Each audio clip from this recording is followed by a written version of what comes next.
Welcome to 15 Wing Moose Jaw, the home of Canadian Snowbirds, 431 Squadron, and I'm in the cockpit of a Snowbird with Wing Commander Denis O'Reilly, and we're going to talk a bit about the air show that's coming up, but this is cool, Denny. Whoa, whoa, hey! I took Denis for a fly in my ultralight one time, and so he was great at it, and the natural pilot, so now he's returning the favor, but it's a static one, which is probably the safer of the two things. Denis, welcome. Thank you. Thanks for having me. And here you are. This is your last summer with the city, but your first summer with the air show, being able to be in charge of it and bring it back after those years of absence and away. So thank you for that. It's my pleasure. You know, 75 years of the base being in Saskatchewan's backyard since 1942. Yeah. So a very rich tradition of aviation in southern Saskatchewan, and military aviation too. Yeah. The British Commonwealth Air Training Program, it's a big legacy we have. So we're very proud to open our doors to people of Saskatchewan and Moose Javians who support us day in and day out and put a show on for them. So we're really excited. I am too.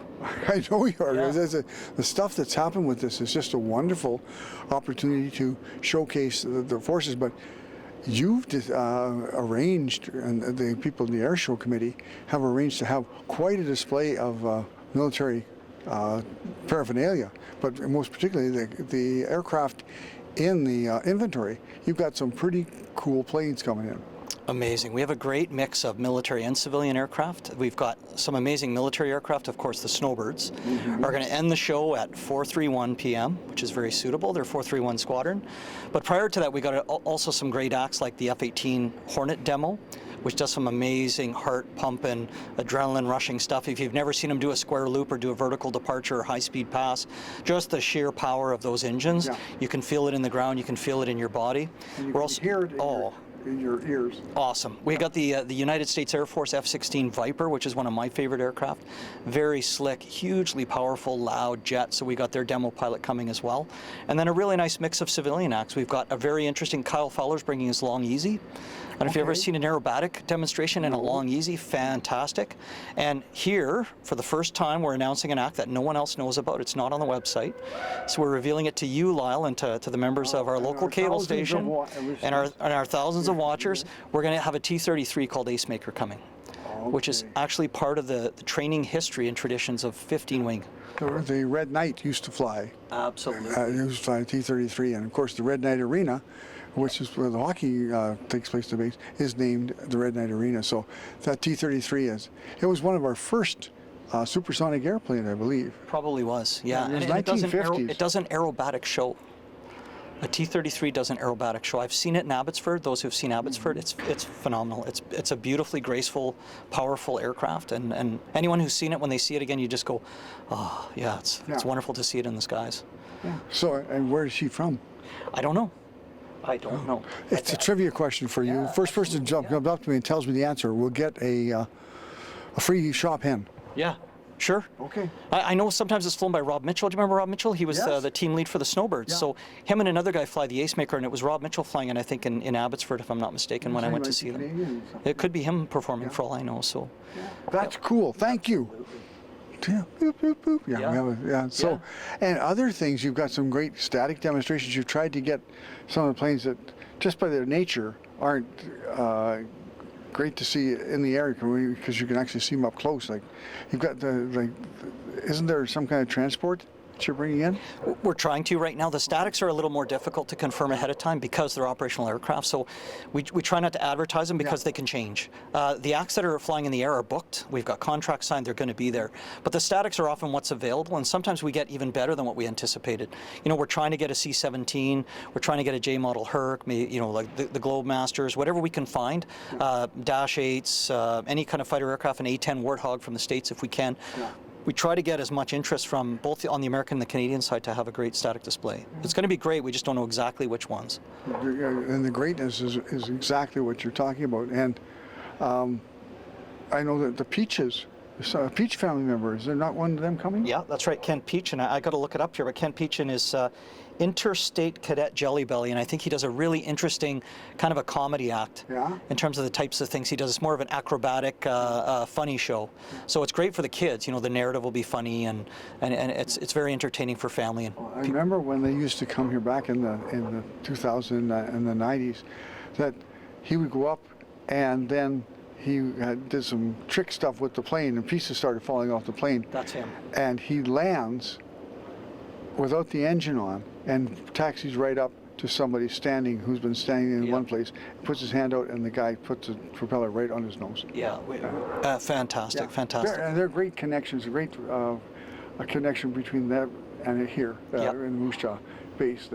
For years they've been involved. So we tried to connect with the traditions and the history of the base. We're going to have Yellow Thunder there, which is the Harvard Ones, and those that were around in the 40s and 50s in Moose Jaw would recognize the big yellow aircraft with their radial engines flying around. We're going to have two of those doing an aerobatic demonstration in formation with smoke, and that's amazing to see. These big aircraft, a huge amount of power, but the precision with which they fly them.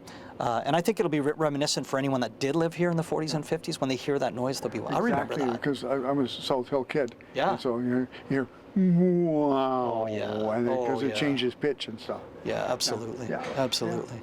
We got lots of things for family too. You know, there's going to be a kids zone, there's going to be a beer garden, and we're trying to focus on Saskatchewan products.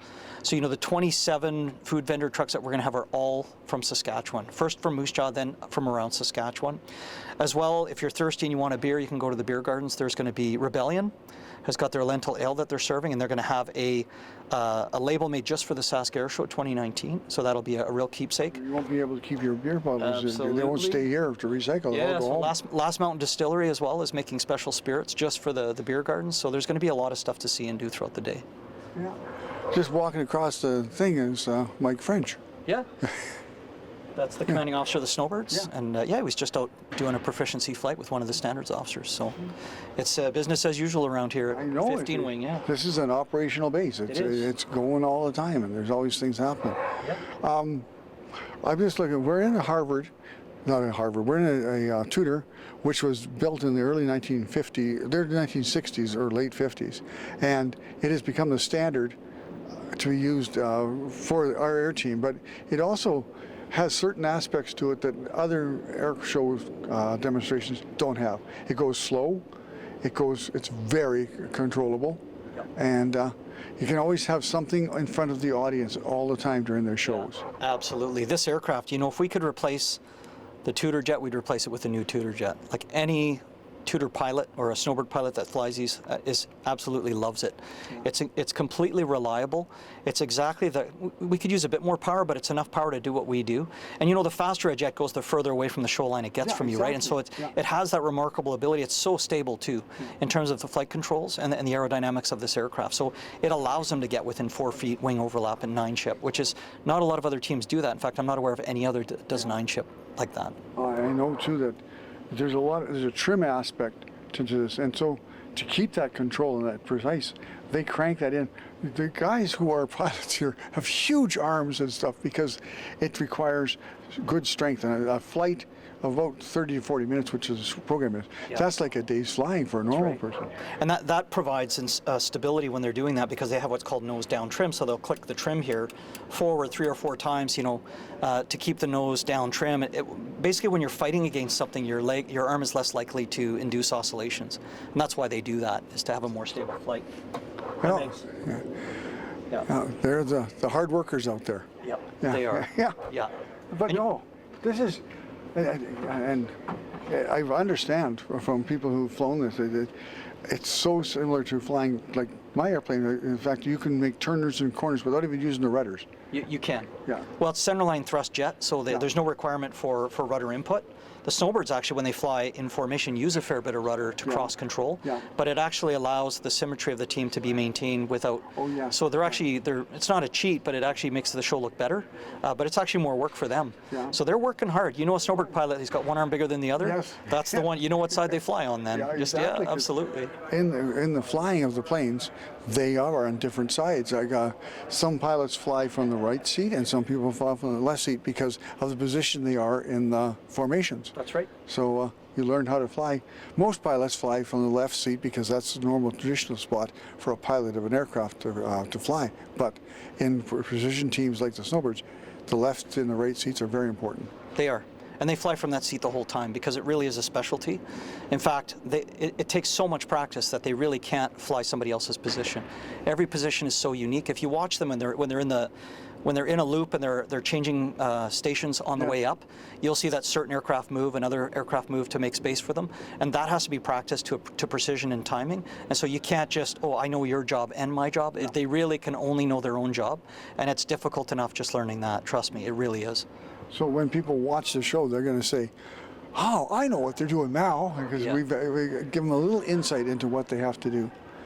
So Denis, thank you for pushing to have the program brought back, and traveling on to Winnipeg to a new position with the number 2 or number 1? One division. One the division. Operational Air Force headquarters in Winnipeg. Yeah. Yeah, well, that's a pretty good place to go. Absolutely. Yeah. Anyways, it's wonderful to have you back in Moose Jaw, and the good things that you've done, being back into the community, running into old friends. That's been a nice thing. Before we sign off for the summer, I want to do a show. We'll just talk to you and Doris and Sure, yeah. get caught up. That'd be Yeah. great. Can we make sure everyone goes to the saskairshow.ca website and buys their tickets? That's what I'm waiting for you to say. Absolutely. This is yours. Saskairshow.ca, July 6th and 7th. You can get your tickets. They're reduced price until June 26th. They're $20. At the gate, they're going to be $25. So go to saskairshow.ca. We need volunteers too. Yeah. So please, if you're interested in helping, we need volunteers. And don't forget Saturday night, there's a cabaret at the exhibition grounds. We're going to talk about it a little bit later. Absolutely, but I got to put my plug in for Aaron Rustin and the fellowship who are putting this together. It's going to be a fantastic show. So get your tickets now. Great. Thanks again. Thanks, love. Okay, ready? We're have gonna control. we're climb out. Okay. You have I have to. Whoa! Okay, roll. Roll. Roll. And center it off. I think Come you've on. done this before. Not this fast. Thanks. We'll see you again soon on Moose Jaw this week.